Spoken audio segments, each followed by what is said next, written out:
Так что любовь к танцам – это главное. Балет – каторга в цветах. Я такая девушка-вамка. О том, что, не знаю, балерины слушают только классическую музыку и ходят только в пучки. Вот. Мне до сих пор режет слух, когда говорят прима-балерина.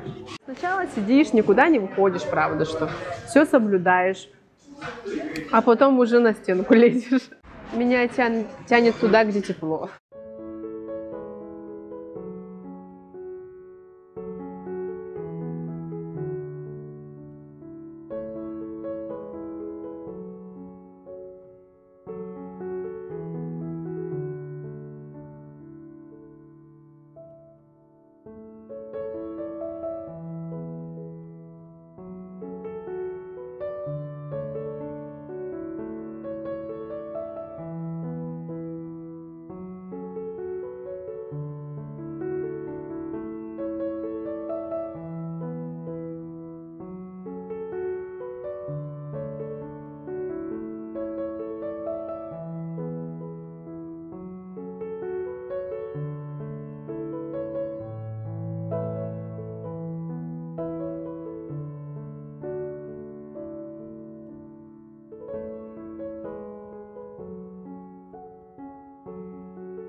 Ну, случайность или судьба – это, я думаю, как каждый сам думает.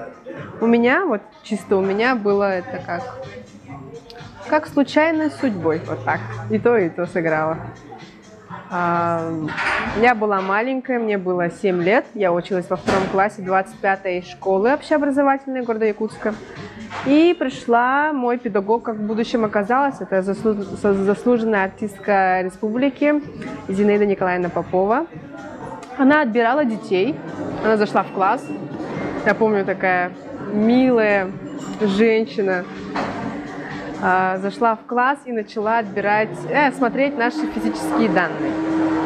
Она, помню, посмотрела мою стопочку, стопа – это выгиб, подъем.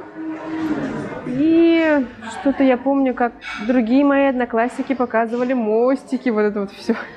А я не понимала, зачем она вообще пришла. Ну ладно, хорошо, она ушла. Потом на следующий день моим родителям звонят с балетной школы и просят прийти на просмотр. Ну вот, потом мы едем с мамой туда, и меня принимают.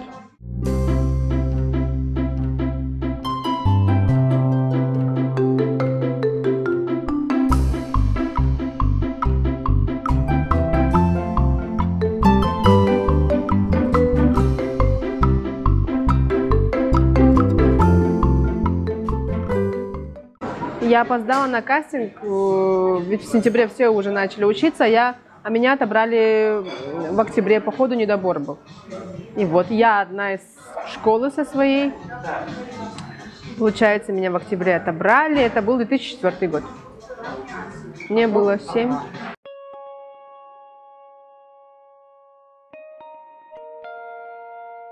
Тема, ну как начинается, с кардебалета.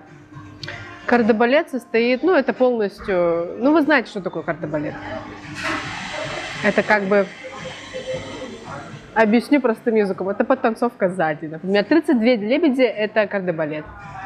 Они всегда танцуют симфонически, как симфония. Они должны все быть одинаковыми, и это и рождает вот эту вот красоту того, что много людей стоят на сцене и делают все одинаково.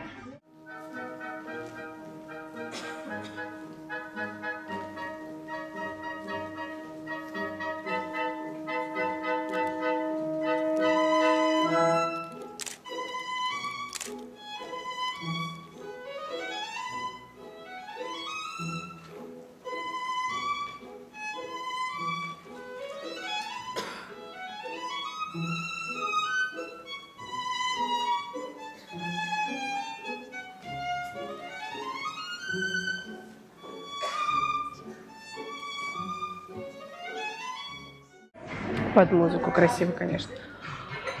После кардебалета идет, так, ну что можно, именно попроще возьму, идут корифеи. Корифеи — это девочки, мальчики, которые танцуют двоечки, троечки, вот эти вот партии.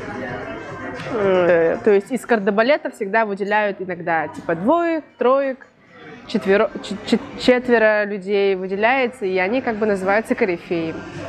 Потом идут солисты. Идут вторые солисты, первые солисты, ведущие солисты и примы, и премьеры.